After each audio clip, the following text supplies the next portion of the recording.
Oke, bismillahirrahmanirrahim. Assalamualaikum warahmatullahi wabarakatuh. Pertama, marilah kita berikan puji syukur kepada Allah Subhanahu wa taala atas rahmat, taufik dan hidayahnya sehingga kita bisa berdiri perkuliahan kali ini dalam keadaan sehat walafiat. Salawat dan salam tercurahkan kepada junjungan Muhammad Sallallahu Alaihi Wasallam. Semoga kita memberikan syafaat dan pengampunan dosa sehingga kita bisa mendapatkan segala Allah Subhanahu wa taala. Amin. Gimana kabarnya? Semoga sehat. Maaf, kali ini saya daringkan. Dan ketiga itu kosong. Jadi kalau saya datang jam 1 2 aja kan sekalian ya. Pada bolak-balik. Mending di online kan semua. Oke, kemarin kita membahas tentang apa ya? Materi yang kemarin adalah salah satu itu saya katakan untuk mewujudkan sebuah hubungan internal. Kalau nggak salah, materi minggu lalu itu tentang penyelesaian perselisihan hubungan industrial.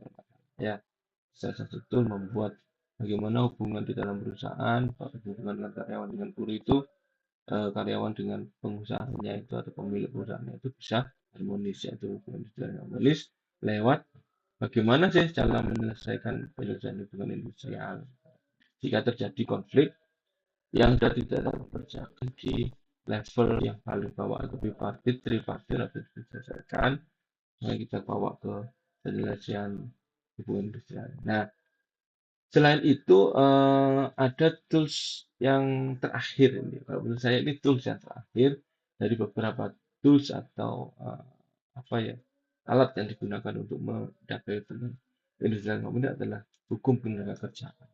Nah,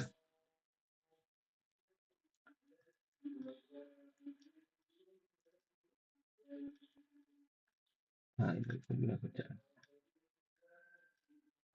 Kita ke definisi dulu. HK itu hubungan ketenaga kerjaannya.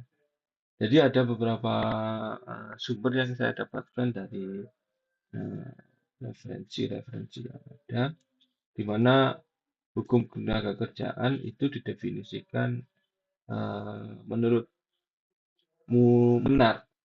Ini adalah bagian dari hukum berlaku di suatu negara yang pokoknya mengatur hubungan antara buruh dengan buruh, antara buruh dan pengusaha.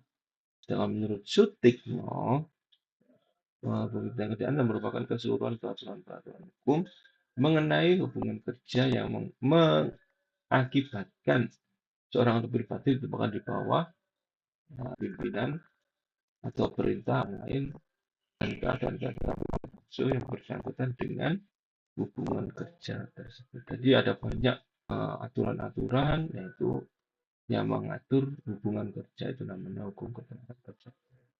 Singkatnya seperti itu. Kalau kalian punya referensi-referensi yang lebih update, monggo di cantumkan, misalnya nanti di UAS muncul apa sih pengertian dari hukum ketenaga kerjaan. Monggo dicari yang update ya.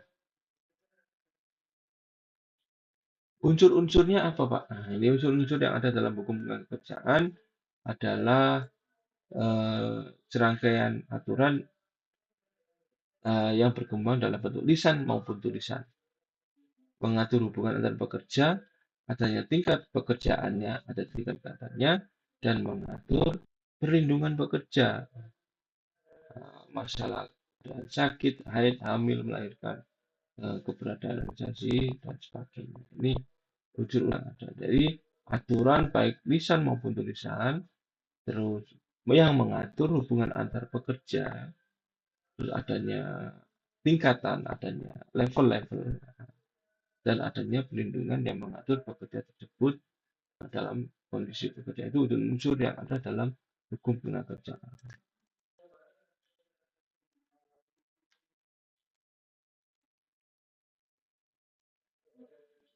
Nah, ini tujuan dari hukum kerjaan ada 4, yaitu memberdayakan dan mendayagunakan tenaga kerja secara optimal dan manusiawi, Yang kedua adalah pemerataan kesempatan kerja dan penyediaan tenaga kerja. Yang keempat adalah memberikan perlindungan kepada tenaga kerja dalam mencari kesejahteraan dan meningkatkan kesejahteraan tenaga kerja dan keluarganya. Jadi begitu mulia ya, tujuan dari hukum ketenagakerjaan ini adalah memberdayakan manusia secara optimal dan manusiawi ya, sungguh ideal sekali, optimal dan manusiawi, pemerataan kesempatan kerja dan penyediaan tenaga kerja, memberikan perlindungan yang ke dalam kemudian kesejahteraannya dan meningkatkan kesejahteraan tenaga kerja beserta keluarganya. Tujuan dari tenaga kerja bukan hanya kepada si tenaga kerja tapi juga keluarga. Nah, ini biar sejahtera. Jadi tujuannya orang itu bukan duit ya, misalnya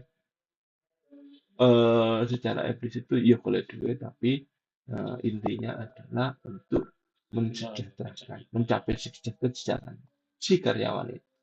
Kalau karyawannya sejahtera, si keluarganya otomatis secara otomatis itu ikut sejahtera.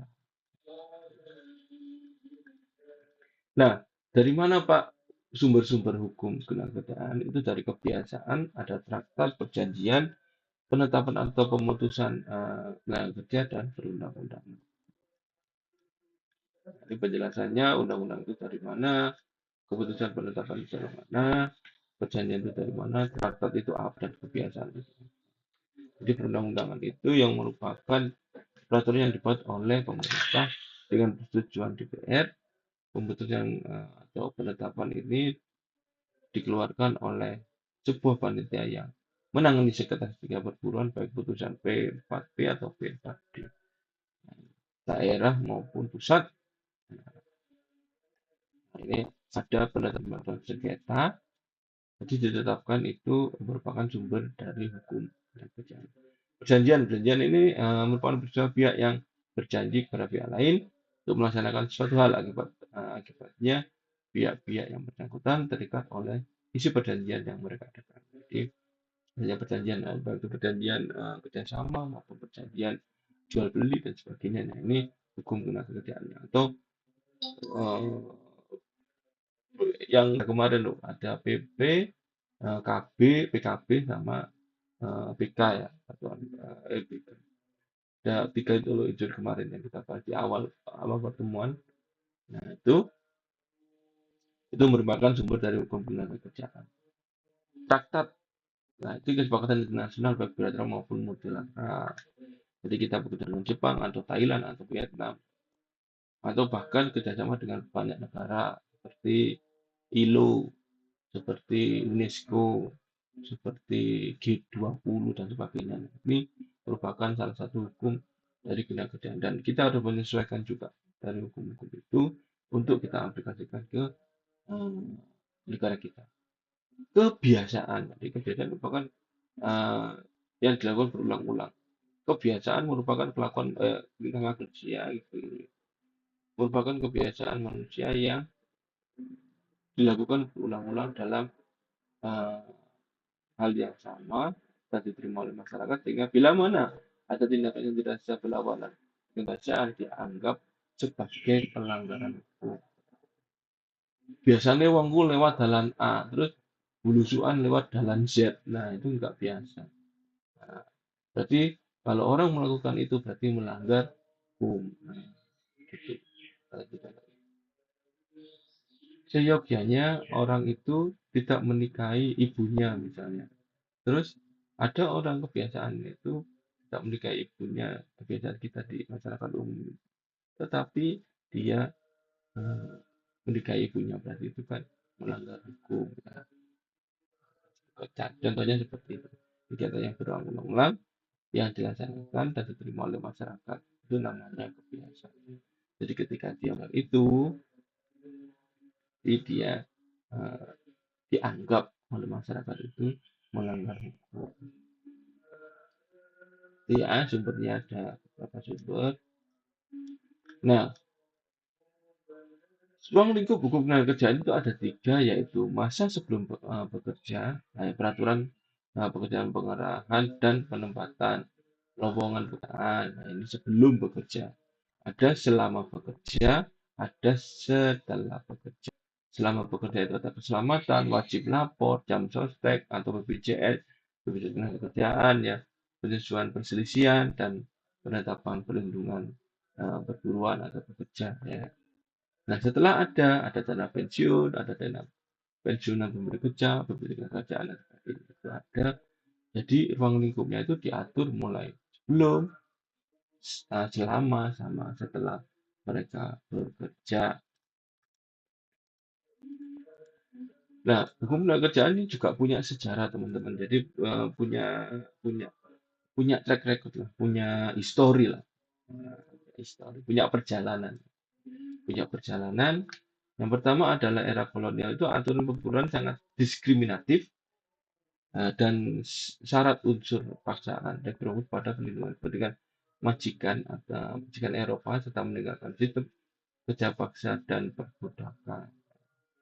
Ini era kolonial, Orde Baru Orde Lama, pemerintah punya perlindungan mendasar bagi pekerja. Atau enggak pentingnya mencakup Undang-Undang Nomor 12 tahun 1948 tentang kerja dan hak dasar perempuan serta Undang-Undang Nomor 14 tahun 1999. Ini tonggaknya Orde Lama Orde Baru.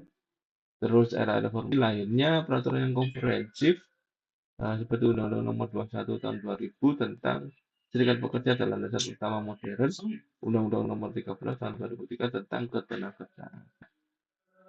Sekarang eranya itu era Omnibus Law. Nah, ini Undang-Undang Cipta Kerja ya.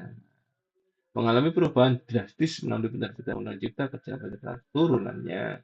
Aturan ini mengubah berbagai perlindungan hak pekerja seperti pesangon, skema perjanjian kerja, waktu tertentu, hingga aturan alih daya atau outsourcing. Nah, ini diperbaharui terus mulai dari era kolonial, era Orde Baru, era Reformasi, dan era sampai sekarang. Jadi disempurnakan kembali yang istilahnya tidak membebankan atau tidak memihak dari salah satu pihak ya, berpihak buruh atau berpihak pada pengusaha atau para pedagang atau pemilik perusahaan.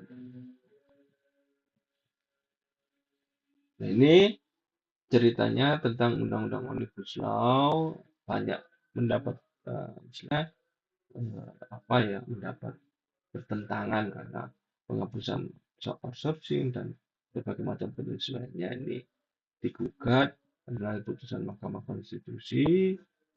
Terus Cipta Kerja ini diubah Undang-Undang Nomor 6 Tahun 2023 tentang penetapan peraturan Perintah pengganti Undang-Undang Nomor 2 Tahun 2022 tentang tenaga kerja. Ini masih diproses, masih uh, maju mundur lah, maju mundur mungkin terbarunya nanti bisa ditulis di ini gimana perkembangan Omnibus Law, terus apa yang diatur nanti membuat dikejar. Biar kalian tahu bahwa sekarang ini peraturan ketenaga kerjaannya sudah baru. Tapi intinya tetap dia mengatur sebelum, selama, sama setelah. Ini perubahannya. Secara singkat saya tulis. Tapi nanti monggo dikembangkan di tugas. Perubahan kuncinya adalah ini ada 3 poin yang bisa saya dapatkan. Secara singkat ini ya. Dunia tenaga kerja di Indonesia mengalami perubahan signifikan. Signifikan dengan lahirnya Undang-Undang Nomor 6 Tahun 2023 tentang penetapan perubahan pemerintah pengganti Undang-Undang Nomor 2 Tahun 2002 tentang kerja menjadi undang-undang. Ini adalah payung hukum yang memuat banyak perubahan fundamental dari sebelumnya, ya terutama Undang-Undang Nomor 13 yang sebelumnya ya, sebelum sampai sekarang diganti itu. Nah, ini yang menjadi dasar. Peraturan ini menyentuh hampir semua aspek hubungan kerja melalui dari perjanjian kerja, upah hingga pemutusan hubungan kerja. Kini memiliki mekanisme dan ketentuan baru. Banyak perusahaan terutama UKM masih gagap, misalnya masih kagok ya, menyikapi perubahan ini. Mereka masih menggunakan aturan lama yang tidak lagi relevan dan hal ini menjadi celah besar untuk timbulnya sengketa hukum. Memahami Undang-Undang Cipta Kerja adalah langkah pertama untuk memastikan bisnis kita aman, terkendali. kita harus memahami peraturan terbaru tentang ketenaga kerjaan biar nggak dianggap kasar, biar nggak dianggap ketinggalan peraturan, biar tidak apa ya kalau dalam bekerja itu kan ada rule-rule atau ada apa ya, ada peraturan yang harus kita taati dan itu tentunya harus update. Kalau kita tidak mengikuti peraturan maka kita nanti akan ketinggalan. Ini apa yang baru? Nah, nanti monggo diselenggarakan dalam sebuah eh, makalah ya di tugas. Regulasi dalam hubungan pekerjaan ada perjanjian kerja, pelindungan tenaga kerja, hubungan kerja, perjanjian hubungan kerja dan pelanggaran terhadap hukum tenaga kerjaan. Penjelasannya monggo nanti disimak kalau perjanjian kerja itu seperti apa. Kemarin sudah kita bahas perjanjian kerja seperti apa. Nah, terus syarat-syarat perjanjian itu harus ada apa saja. Dalam undang-undang yang lama, ini masih yang lama nih, ada PKWT, ada PKWTT. Perjanjian kerja untuk waktu tertentu dan perjanjian kerja untuk waktu tidak tertentu. Nah, ini perlindungan tenaga kerja secara teoritis dikenal dengan perlindungan yaitu hukum kerja. Ini dibahas dalam sebuah buku mana ya. Satu buku tersendiri dan terus dengan tiga perlindungan ya sebagai buku menurut ada dibahas tersendiri di buku ini. Ini ada perlindungan sosial, ada perlindungan teknis, dan ada perlindungan ekonomis. Perlindungan sosialnya mengenai kesejahteraan kerja, yaitu contohnya BPJS kesehatan dan asuransi kesehatan lainnya. Perlindungan teknis mengenai keselamatan kerja dan karyawan. Perlindungan ekonomi teknis ini maksudnya kemarin ketiga itu. Nah, ketika kemarin yang sudah kita bahas, nanti perlindungan ekonomi yang melalui BPJS ketenaga kerjaan. Jaminan sosialnya, jaminan sosial ketenaga kerjaan. Nah, dalam peraturan PP nomor 84 tahun 2003 tentang perubahan ke-9 atas peraturan pemerintah nomor 14 tahun 93 tentang penyelenggaraan jaminan sosial kerja disebutkan bahwa pengusaha yang mempekerjakan tenaga kerja sebanyak 10 orang atau lebih atau membayar upah paling sedikit 1 juta sebulan wajib sekali lagi ya, wajib mengikuti tindakan dalam jaminan sosial ketenagakerjaan alias BPJS ketenagakerjaan. Jadi kalau kalian punya UKM atau UMKM atau usaha yang mempekerjakan 10 orang atau lebih dan menggaji minimal 1 juta itu wajib diikutkan asuransi tersebut atau BPJS ketenagakerjaan. Ya, terus yang ketiga adalah pemutusan hubungan kerja. Definisinya adalah pengakhiran hubungan kerja karena suatu hal tertentu mengakibatkan berakhirnya hak dan kewajiban prestasi atau kontra prestasi antara pekerja dengan pengusahanya. Ini ya, suatu hal yang mengakibatkan hak dan kewajibannya terputus, baik itu prestasi maupun non prestasi. Nah, PHK-nya ada PHK oleh tenaga kerja, PHK oleh pengadilan, pengadilan demi hukum, dan pengadilan oleh perusahaan atau majikan dan pengusaha. Di PHK itu macam-macam ada macam-macamnya ini PHK oleh tenaga kerja atau oleh pengadilan demi hukum dan oleh majikannya itu sendiri dan dapat PHK. Nah kemarin sudah kita bahas perselisihan hubungan industrialitas perselisihan hak perselisihan kepentingan PHK dan perselisihan serikat pekerja. Kemarin sudah kita bahas secara detail ya bagaimana perselisihan hak, bagaimana penyelesaiannya, bagaimana aturannya sudah kita bahas kemarin. Jadi ini perselisihan hubungan industrial. Nah ini jika terjadi perselisihan hubungan industrial, bipartit, mediasi, dan kemarin sudah kita bahas bagaimana kalau melalui bipartit, mediasi, konsiliasi, arbitrase, dan pengadilan hubungan industrial. Ini penjelasannya seperti apa? Nah yang sudah kita bahas ini hanya mereview saja yang kemarin dan bahasanya itu tentang hukum ketenagakerjaan. Kita bahas secara secara runtut. Nah, pelanggaran hukum. Nah, ini jika uh, dalam cakupan hukum ketenagakerjaan itu ada namanya pelanggaran hukum. Nah, pelanggaran hukum itu bisa disanksi administratif, bisa disanksi pidana, dan bisa disanksi perdata. Apa Pak bedanya? Kalau administratif hanya diberi surat teguran, peringatan, tentang pembatasan kegiatan, pembekuan kegiatan usaha, pembatalan persetujuan, pembatalan pendaftaran, penghentian sementara dan sebagainya dalam perusahaannya. Ini sanksi administratif. Dikai surat cinta lah istilahnya. Nah, surat cinta tapi di sini penghentian penghentian ini peringatan betul kita cepat ini. Nah, yang gawat ketika kita sanksi pidana. Ini bentuk pidana yang diberikan bermacam-macam, yakni denda, kurungan, atau penjara. Nah, mau seperti apa? Kalau sudah dipidanakan, itu bisa denda, kurungan, atau penjara. Beda ya, kurungan sama penjara. Biasanya bedanya hanya kurun waktunya. Kalau kurungan itu nggak banyak, nggak tahunan, nggak puluhan tahun. Kalau penjara ini bisa abadi, bisa abadi sampai seumur hidup. Nah, denda-denda, ya dendanya yang nggak kecil ya, ratusan juta ya. Kalau kita melanggar kalau sudah dipidanakan, makanya artis-artis dan sebagainya itu kalau sudah terkait pidana ini kayak kayak alergi gitu ya, karena begitu mengerikan. Ada perdata.